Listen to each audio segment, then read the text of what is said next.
CBSE की 12वीं और 10वीं की परीक्षा फल जारी कर दी गए हैं। इस बार कक्षा 12वीं में 87.98% बच्चे पास हुए। 12वीं में देश भर के 17 रीजन में देहरादून रीजन 11वें स्थान पर रहा है।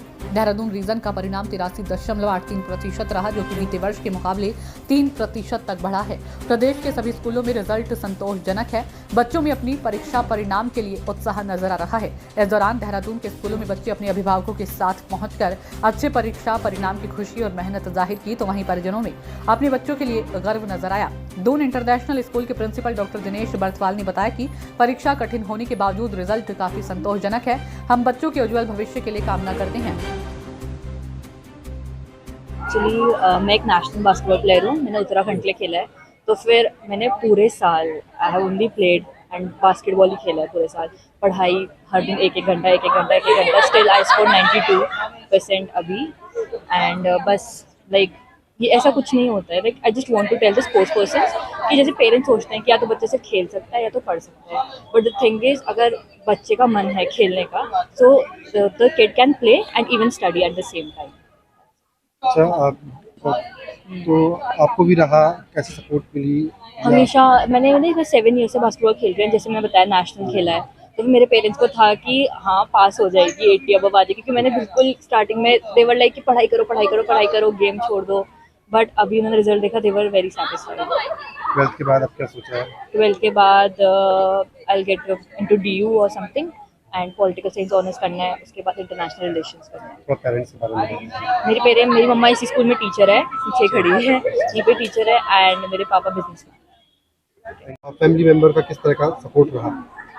So percentage is 97.4. तैयारी तो it's like main thing is like consistent रहना चाहिए। मतलब throughout the year, to be honest, I was engaged in like a lot of other things too, but yeah, consistency is important. And family, yeah, they supported a lot. Firstly, for the stream which I took, so this was the one like जिसमें मुझे interest था, and they supported, so that was like the biggest support of them humanities लेने में, because you know like there's a stigma attached to humanities, so that was I think is the biggest support. तो 90+ के लिए किस तरह की पढ़ाई करनी पड़ती है? क्या क्या मतलब क्या शेड्यूल रहता है? किस तरह का दिनचर्या रहती है? मेरा तो like the whole day was बहुत सारी एक्टिविटीज़ में इन्वॉल्व रहता था। इट वाज नॉट लाइक कि मैं बस पढ़ाई कर रही हूँ, बट हाँ लाइक पढ़ाई है तो एक स्केड्यूल तो था ही कि यू नो इतना घंटा पढ़ना है तो पढ़ना है ही। Like consistency is like the main thing. Ma'am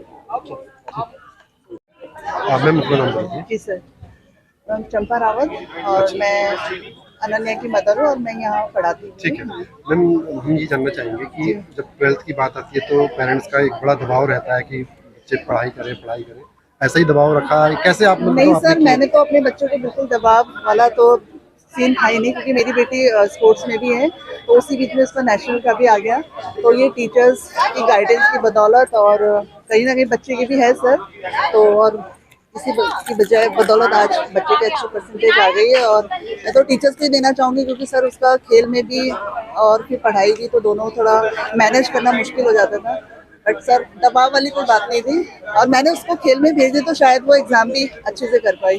अच्छा, घर में अक्सर ये होता है कि बच्चा यदि पढ़ाई करेगा तो खेलेगा नहीं। हाँ। कुछ आप कहना चाहेंगे ऐसे पेरेंट्स के लिए जिनके बच्चे खेल में रुचि रखते हैं? नहीं सर, उसका तो बचपन से ही खेल में था, तो मुझे लगता है अगर मैं उसको वहाँ रोक दूंगी तो वो शायद पढ़ाई में भी नहीं कर पाएगी। तो मैंने वहाँ उसको छोड़ दिया, तो इसी वजह से वो पढ़ाई में भी कर पाई। और सारा श्रेय मैं और ह्यूमैनिटीज़ की स्टूडेंट है, और टीचर्स को तो मैं सर, क्योंकि उन्हीं की बदौलत आज बच्चे अच्छे मार्क्स लेकर आए। और पेरेंट तो सर हम तो सपोर्ट ही कर सकते हैं, और हमारी मेहनत, बच्चों की मेहनत, टीचर्स की मेहनत रंग लाई है, तो खुशी है सर।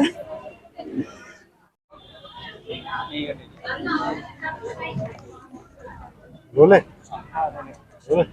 सर, एक तो सीबीएसई का ओवरऑल रिजल्ट आप किस रूप में देख रहे हैं, मतलब कैसा रहा इस बार? और स्टूडेंट्स की जो भी हमने कहा बहुत सारे बच्चे 90+ है, परफॉर्मेंस क्या संतुष्ट है क्या? देखिए, जिस तरह से इस बार फिजिक्स का पेपर बहुत टफ आया था, आप सब लोगों ने भी कवर किया था उसको, उसके हिसाब से अगर देखा जाए, जो मैंने अपने स्कूल का रिजल्ट डिस्कस किया और जो मेरी और लोगों से बात हुई है एज ए सिटी कोऑर्डिनेटर, तो रिजल्ट काफ़ी अच्छा और संतोषजनक कहा जा सकता है। अभी तक कहीं से भी किसी तरह की कोई ऐसी खबर नहीं मिली जिससे कोई स्कूल असंतोष व्यक्त कर रहा हो। जहाँ तक बात मेरे स्कूल की है, तो मेरे स्कूल में रिजल्ट 100% रहा है। 319 बच्चों ने एग्ज़ाम दिया था, सभी ने सफलता प्राप्त की है। और अभी तक जो रिजल्ट मैं कंपाइल कर पाया हूँ उसके आधार पर 98.6 जो कि ह्यूमैनिटीज़ में काम्बोज है उन्होंने सिक्योर किया है। उसके बाद 97.4 कॉमर्स और साइंस में बराबर चल रहा है। रिजल्ट कंपैरिजन पर चल रहा है क्योंकि बच्चे बहुत ज़्यादा हैं और सभी स्कूलों की जो बड़े स्कूल हैं उनकी स्थिति यही है कि रिजल्ट कंपाइल कर रहे हैं, क्योंकि हमारे लिए भी अचानक था।